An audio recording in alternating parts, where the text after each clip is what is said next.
12వ అధ్యాయం కంటిన్యూషను. ఒకప్పుడు దీక్షిత్ ఒక వేదాంత గ్రంథము చదువుతున్నాడు. అందులో బ్రహ్మమే సత్యమని, నామరూపాలతో గోచరించే జగత్తు మిథ్య అని చెప్పి ఉన్నది.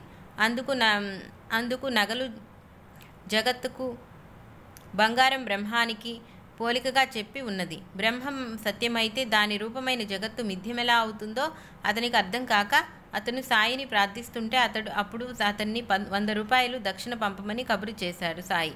వెంటనే అతనికి ఇలా స్పృశించింది. వేదాంతం ఈ జగత్తు లేదన్నదు.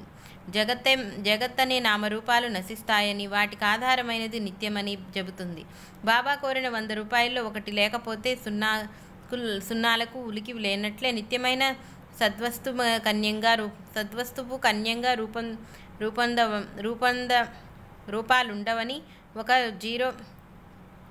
ఒక సున్నా పేర్లుండవని మరొక సున్నా తెలుపుతున్నాయి. నిత్య వస్తువును ఒకటి సూచిస్తున్నది.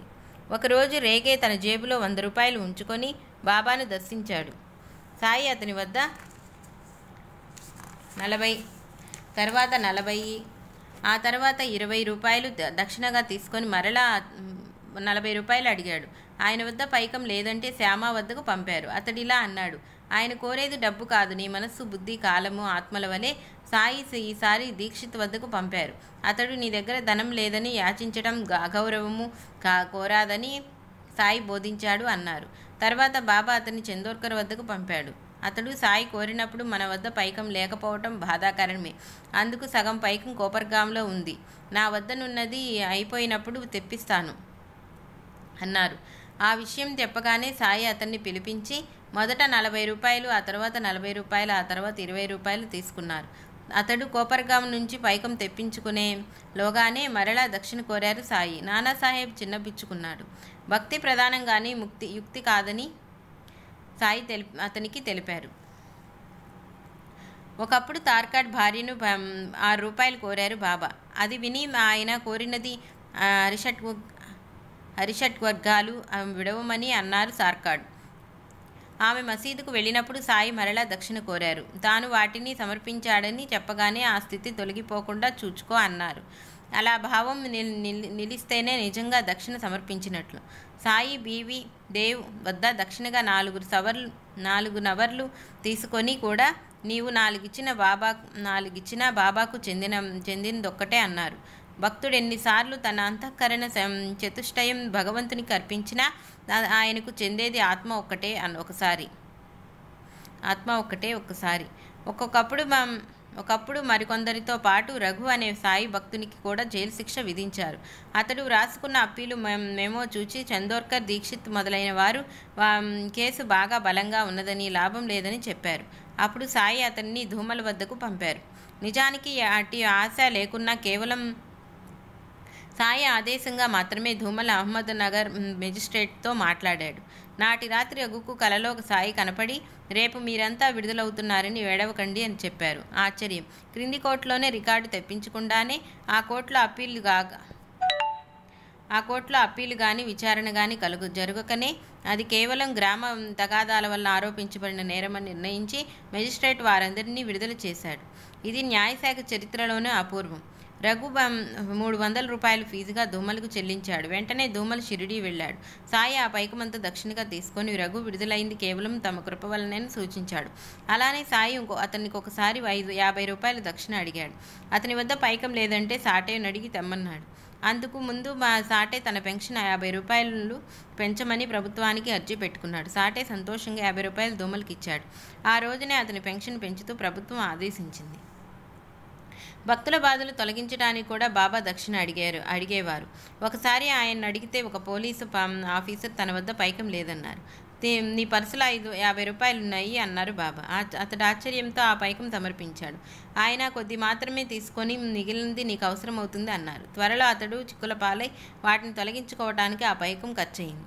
కష్టాలు తీరాక అతడు ఆ మొత్తానికి సాయికి దక్షిణగా సమర్పించాడు. అతడు ఆ పని ముందే చేసి ఉంటే చిక్కులే వచ్చేవి కాదు. ఒక భక్తుడు దక్షిణ ఇవ్వాలని 2 రూపాయలు వేరుగా ఫీజులో జేబులో పెట్టుకున్నాడు. కానీ తర్వాత ఆయనకు ₹1 మాత్రమే ఇచ్చాడు. సాయి నవ్వుతూ, ఎంత మోసం! మొదట ఈ పకీరు కని ₹2 జేబులో పెట్టుకొని కూడా ₹1 మాత్రమే ఇస్తారు. చాలినంత డబ్బు వేరే జేబులో ఉన్నది కదా అన్నారు. అతడు ఆశ్చర్యపోయాడు. సాయి కోరే దక్షిణ ఒక్కొక్కప్పుడు భవిష్యత్తును నిగూఢంగా సూచించేది. 5 గదులతో భవనం నిర్మించదలిచి సాయిని దర్శించాడు దేవ్. అప్పుడు బాబా నేల మీద 25 గీతలు గీస్తూ గదికి ₹1 చొప్పున ₹25 దక్షిణివ్వు అన్నారు. అతడు సమర్పించాడు. ఆశ్చర్యం! 25 గదుల భవనమైంది. అది 25 గదుల భవనమైంది. అలాగే 1912లో ఒకరోజు పోలీస్ ఇన్స్పెక్టర్ సోమనాథ్ వద్ద సాయి ₹10 దక్షిణ తీసుకున్నారు. ఆ రోజు నుండి అతడి నెల జీతం ₹10 పెంచినట్లు 6 నెలల తర్వాత అతడికి ప్రభుత్వం నుండి ఉత్తర్వు వచ్చింది. నార్చే శంకర్రావు నమస్కరించగానే బాబా ₹15 దక్షిణ కోరారు. అతడు తన వద్ద డబ్బు లేదన్నారు. వెంటనే సాయి ₹30 ఇవ్వమన్నారు. అతడు తిరిగి అదే బదులు చెప్పారు. కానీ సాయి ₹64 కావాలన్నాడు. వెంటనే అతడు, బాబా, మేము పేదవాళ్లము, అంత ఇవ్వలేము మొరపెట్టుకున్నారు. అప్పుడు సాయి వారిని ఆ డబ్బు పోగు చేసేవమన్నారు. ఆయన భావమేమో వారికి తెలియలేదు. తర్వాత 1916లో బాబాకు జబ్బు చేసినప్పుడు ఆయనకు ఆరోగ్యం చేకూరాలని సప్తాహం అన్నదానాల కోసం నాంజే శంకర్రావు కూడా వసూలు చేశారు. వారు సేకరించి పంపినది సరిగా ₹64.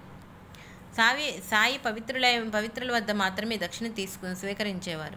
ఉంపుడు గత్తెలను ఉంచుకునేవారు. సుఖరోగాలతో వాడొకడు షిరిడీ చేరి బాబాకు ₹50 ఇవ్వబోయాడు. సాయి కోపంతో, నీ డబ్బు నాకొద్దు, నీవెవరినో నీ ఒకటి ఉంచుకున్నావు కదా, ఆమెకివ్వు అన్నాడు. అతడు సిగ్గుతో తలవించుకొని వెళ్ళిపోయాడు.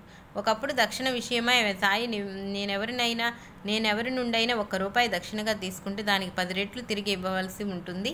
నేనెప్పుడు ఏది ఊరికే తీసుకోను. ఆ పకీరు చూపిన వారి నుండి స్వీకరిస్తాను. వాళ్ళు దక్షిణ రూపంలో పుణ్యం నాటి తర్వాత సమృద్ధిగా ఫలితాన్ని పొందుతారు. స్త్రీ సంపదలు ధర్మాన్ని సాధించటం కోసమే ఉన్నాయి. కేవలం సుఖాల కోసం వెచ్చిస్తే అది వ్యర్థమే. ఇది వరకు ధర్మం చేసి ఉంటేనే ఇప్పుడు సంపద పొందుతావు. అది భగవంతుడిచ్చినది కనుకే భగవంతునికి ఇవ్వటం వలన భక్తి జ్ఞానాలు వృద్ధి పొందుతాయి. నేను మాత్రం చేసేదేమిటి? ఒకటి స్వీకరించేది 10 రెట్లు ఇస్తున్నాను అన్నారు.